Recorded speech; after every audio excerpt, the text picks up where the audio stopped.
Brandon Wright from Hamburger Mary's in Chicago, Illinois.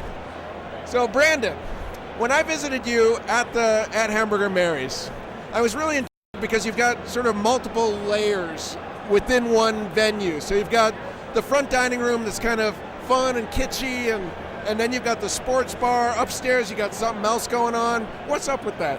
Well, as we've grown throughout the years, we opened in 2006, and we've grown. We started as a small dining area. Hamburger Mary starting serving gourmet hamburgers, all natural, grass-fed, humanely raised beef and all that. And then we expanded into a bar upstairs. We have a nightclub upstairs that has karaoke, which is kind of like karaoke, but more fabulous because it's at Mary's. And we have DJs on the weekends. And then a couple years after that, we expanded into the restaurant next door, and we created Mary's Rec Room, which is more of a sporty bar. We play college football on the weekends, pro football. It's a sports bar. And I had been a home brewer for a while, so that's when I said, let's do a brewery.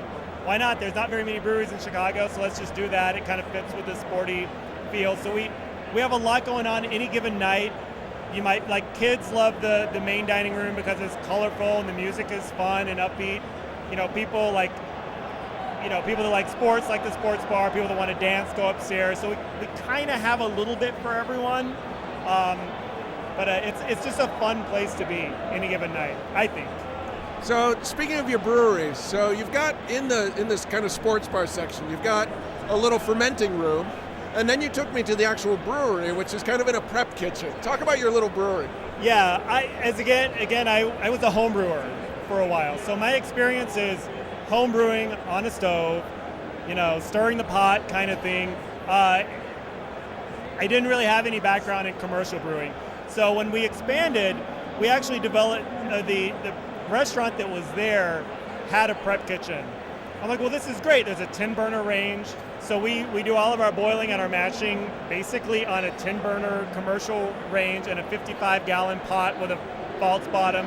And then we're transporting the wort to the actual fermenters by pail. There are no pipes in our brewery. So I kind of tell people that I'm a home brewer and I'm still a home brewer. I'm just a home brewer on a somewhat larger scale, but still just brewing different things on a stove, the way home brewers do it at their house. And as Eric, you call the beers, in fact, Mary's Homebrew or something like that. And that's intentional. It's Mary's Homebrews because we're celebrating that. We actually have homebrew competitions a couple times a year, so we invite local homebrewers in to showcase their beers. And sometimes the winners of those beers, we actually brew a larger batch at the restaurant. We've done that before.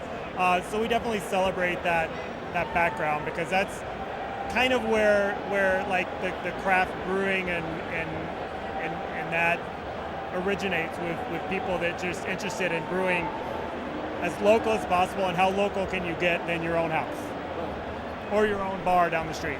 And you're in a great neighborhood in Chicago. You're right in Andersonville. How do you see Hamburger Mary's fitting into that neighborhood? Well, Andersonville is very keen on local sustainability. There's a big green movement to try to be as green as possible. We've tried to reduce our carbon footprint as much as possible, and brewing on site kind of falls right into that. Also, Hamburger Mary's is a very eclectic kind of place. We say it's an open air bar and grill for open-minded people. All walks of life are welcome, whether you're gay, straight, black, white, whatever, it doesn't matter. And that's kind of how Andersonville is also. It's very, I don't want to use the term granola, but it's kind of as granola as the Midwest Chicago can be, I guess. Well, it was a fun place when I was there. So I'm drinking peanut butter porter. Tell me about this beer.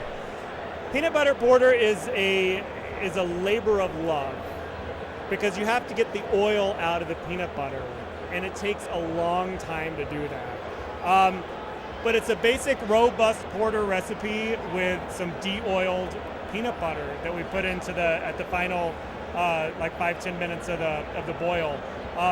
We like to experiment with things, like with our gluten-free beer with chamomile, peanut butter porter. We have a sweet potato ale coming out soon. So we're constantly trying to experiment, and that's the beauty of sort of this home brewing philosophy, that we can just make small batches of something for our customers out of unusual ingredients that you might not get commercially, which is that's what drew me to the idea of doing a brewery. I didn't want to just make a pale ale and just make an IPA, even though we do make a pale ale and an IPA, but I also wanted to make the sweet potato ale and the peanut butter porter and the gluten-free with chamomile and the oat milk cookie stout that we had, and just all these interesting things.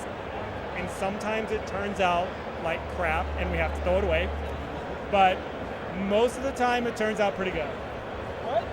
So, if you're in Chicago, up in the Andersonville neighborhood, Hamburger Mary's is definitely worth the stop. It's a really fun place. Festive, I would call it. So, thank you, Brandon, for giving me some of your time, and I hope you enjoy the rest of the festival. I wish you luck. And just remember to eat, drink, and be merry. That's what we said.